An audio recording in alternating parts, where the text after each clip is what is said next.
everyone, and thank you for tuning into this new segment that we're doing here at WNCT.com called Now in ENC. And with this segment, we're going to explore topics, trending events that are happening, and we're also going to interview a few people from the East who know a little bit about what's going on in the East. So today I'm joined by Mr. Brock Letchworth from the city of Greenville. Hello, how are you?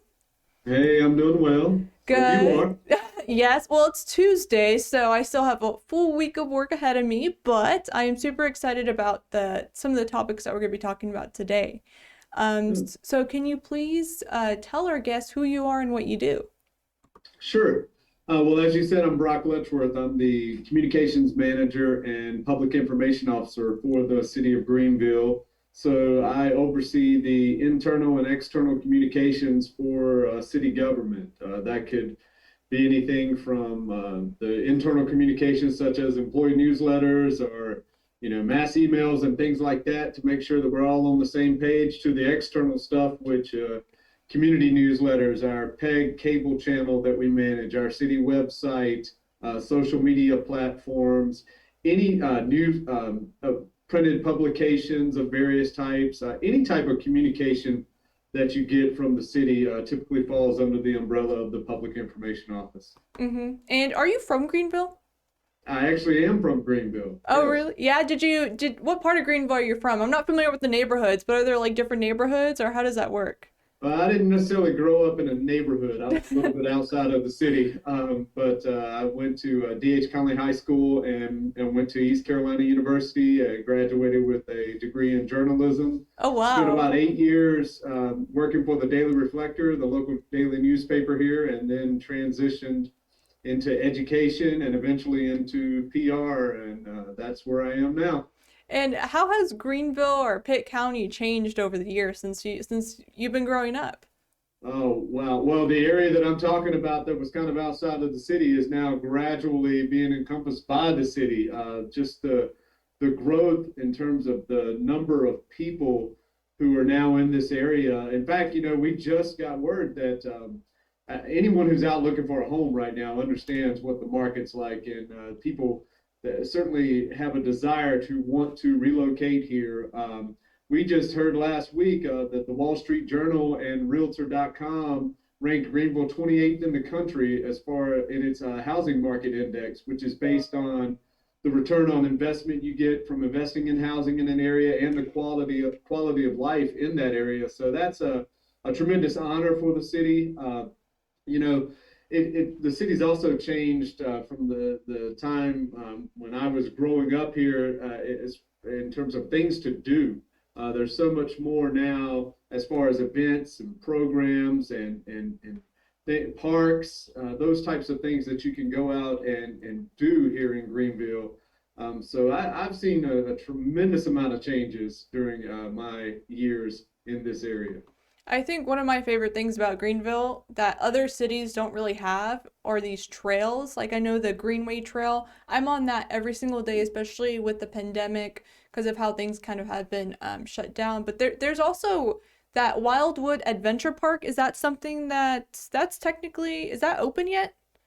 Not technically, and I'm Okay. glad you brought that up. And, Uh-huh. and you talk about the Greenway system. That's something that we're continuing to work to expand. We've got a Mhm. project going on right now to expand our South Tar Greenway from the town common area more into West Greenville, where it will eventually connect over near the Veterans Hospital and the medical campus there. But you talk about Wildwood. Wildwood is going to be an extension of our trails to the east. So where River Park North is currently, we've extended the trail from River Park Northeast, and it will eventually connect into Wildwood, which Wildwood was a large investment of the city to try to create a destination of sorts for Greenville to provide for not only the residents here, but also for people who wanted to visit Greenville, to give folks from the surrounding area something to do. Phase one construction is underway there. Phase one consists of some trail extensions, as I mentioned, sandy beach area where there's water access, a floating dock where you can put kayaks and small watercrafts in and out. The camping platforms will be a part of phase one out there, and then a primitive trail that runs around the lakes there. And eventually, with phase two, we'll provide connectivity for all the trails with some bridges and boardwalks. We'll have an observation tower out there, a canopy walk, and then on down the line, we've gotten some public feedback from folks through a couple of public meetings and through our groundbreaking ceremony that we held at Wildwood. And they've given some information to developers on what they'd like to see out there. And I think eventually you may see some more things as far as water activities, maybe something like a zip line, some really cool stuff in the coming years at Wildwood Park. But we're just getting started with it. It's going to be something that's really special once it's complete, though. I am super excited to see how it looks like when it is completed, and more in the short term, what are some events or anything that's happening that people can do here in Greenville? So, we're with the past year, we've certainly seen our share of events and things that we would normally have in Greenville get canceled, postponed, including our annual festival, Pirate Fest.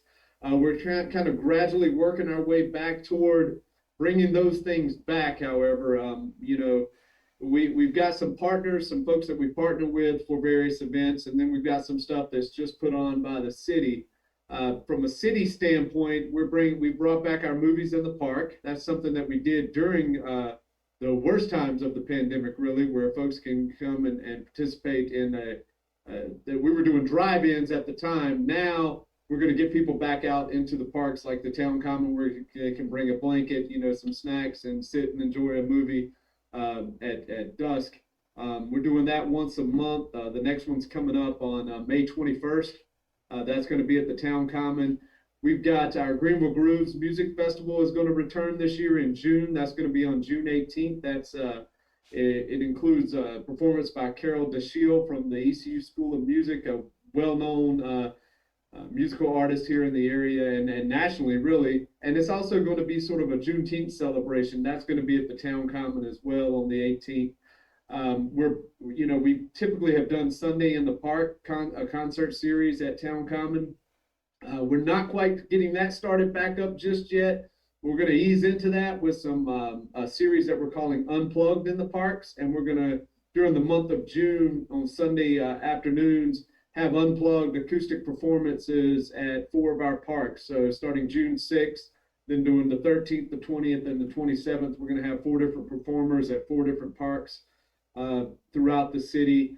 We're doing Zumba in the park at the town common each Tuesday and Thursday at 6 o'clock. Anyone who wants some exercise and a nice open space, socially distanced, of course, but this is a perfect time of year for it because the weather's been great. They can come out and participate in that. We're partnering, when I talk about the partnerships, we're looking to bring back the concerts on the Common. That'll be each Thursday evening. That's a partnership with the local radio station here. That's supposed to be getting started back up, I think, June 3rd. They're doing like every 2 weeks in that concert series on Thursday evenings.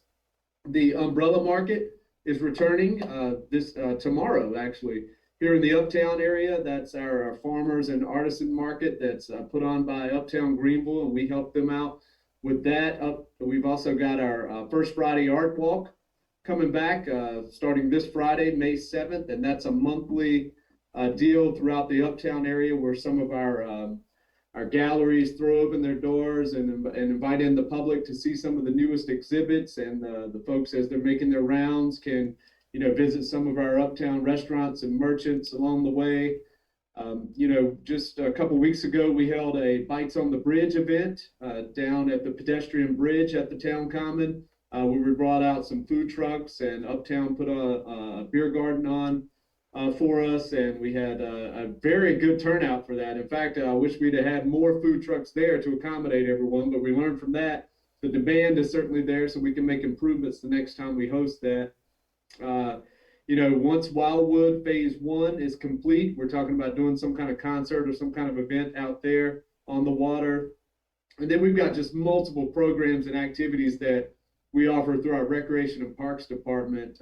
They're really starting to to pick back up again, and the interest is really starting to be there again to participate in some of their athletic programs, their art programs, visit our recreation and parks, the aquatics and fitness center, summer camp registrations underway with them. So, you know, we're kind of easing back into it, but we're doing all that we can to try to get things back to as close to normal as possible.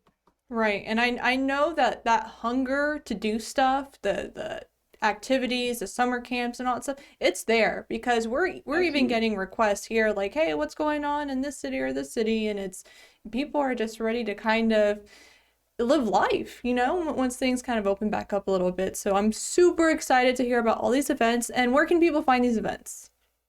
Well, we list a lot of this stuff on our that's city sponsored on our website at greenvillenc.gov. You could always, if you have questions, you could call the public information office here at 329-4131. For recreation and parks programs, you call 329-4567. I would also recommend just not necessarily just for Greenville, but events in surrounding areas as well, throughout Pitt County at least. Visit greenvillenc.gov, or excuse me, .com. That's our Convention and Visitors Bureau. Visit Greenville NC. That's their website, and they do a good job of keeping up with events, not only in Greenville, but throughout Pitt County. And I'll be sure to link all that to the article that this video is attached to. This is my last question, okay? And it's for people who aren't familiar with restaurants in the area. This is a little bit personal, okay? What is Okay. your favorite restaurant, place to get a bite to eat? What would that be? Well, my favorite restaurant is going to always be Chico's. I'm very biased towards Chico's. I actually worked at Chico's when I was in college, so you know that's part of it. But you know, it's always a fun, festive atmosphere there. I like Mexican food, and you know, so that's going to always be my recommendation. There are a lot of really good restaurants in Greenville, though. You know, our Dickinson Avenue corridor, there's a couple that's popped up there. You've got some here in the Uptown district, and then you've got, you know, some chains and things like that, and some that are locally owned throughout the city and other places. It's really just a matter of what you have a taste for. Right. That's something that I've personally enjoyed so far is kind of exploring all the different restaurants because there's a lot of locally owned restaurants. So Yes. it's been something that's kept me busy during the pandemic. That's for sure.